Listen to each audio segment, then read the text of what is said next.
name is James Pendergrass, and I will be discussing for the discussion one, the VW scandal.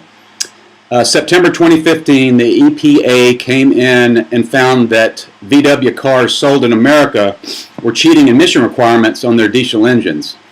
The car maker has since admitted to cheating on these tests and has been in legal and ethical trouble ever since.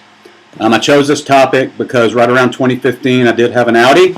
It wasn't a diesel, but still I think the scandal impacted the resale value. And also, how could a company be so greedy and unethical? It's amazing. I'm going to be discussing what they did, why they did it, how they got caught, the ethical and legal ramifications of this scandal, and what a company can do to possibly prevent this in the future. I know many are trying. What they did was they came up with a defeat device that in the car's software that when it was being tested for EPA requirements, it would turn on. So it would only do the emissions, what it was supposed to be doing when this gadget was turned on while they had it in the testing facility. When it was on the road, it would just stay off. And it was putting out 40 times more pollution than it was supposed to. Crazy. In the 70s, they did the same thing and got a little slap on the wrist. How they did it, the entire scandal basically points to a very flawed company culture. CEO name was Winterkorn. He took control in 2007. He had this huge ambitious goal to become the #1 car manufacturer in the U.S. and all over the world. In order to do it in the U.S., he needed to triple car sales. To do this, he's going to have to create, in his mind, a clean diesel vehicle that he dubbed as the next big thing. He was smart. He took advantage of the high fuel prices, which right around then the price of fuel was like $3.50.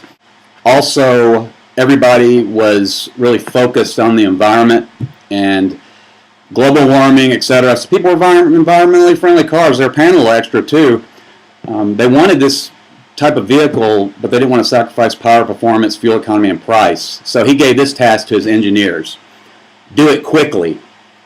So his workers were scared to death. They were ruled by what's called an autocratic leadership style, which I did learn in my leadership class. Fear, intimidation, micromanagement. God fired entire departments if he did not like what they told him, if they weren't successful. So they're scared to death being fired. Listen to this. One of the whistleblowers was quoted as saying, instead of telling management that they couldn't meet the parameters, the decision was taken to manipulate.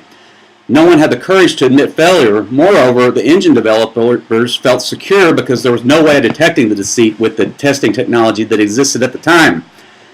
This was, the whistleblower said, an act of desperation. So this was followed by a huge, expensive marketing campaign. You may have seen one of their commercials in the Super Bowl. The plan worked. He became or VW became the #1 manufacturer, beating out Toyota, and the hit revenues like 200 billion euros. So how he got caught? Regulators in the U.S., International Council of Clean Transportation, along with CARB, California Clean Air Resources Board, were curious as to why these cars were doing so well compared to Europe. So what they did was they ran an on-road test. So the little device they put on there wouldn't turn on, and they found the scandal. Everybody got fired. CEO resigned. Toyota stock plunged like 20%. So why would they do this, be so unethical? They had 3 factors: pressure, opportunity, rationalization, and I read it's called the fraud triangle. Basically, when all these 3 factors are present, fraud is likely.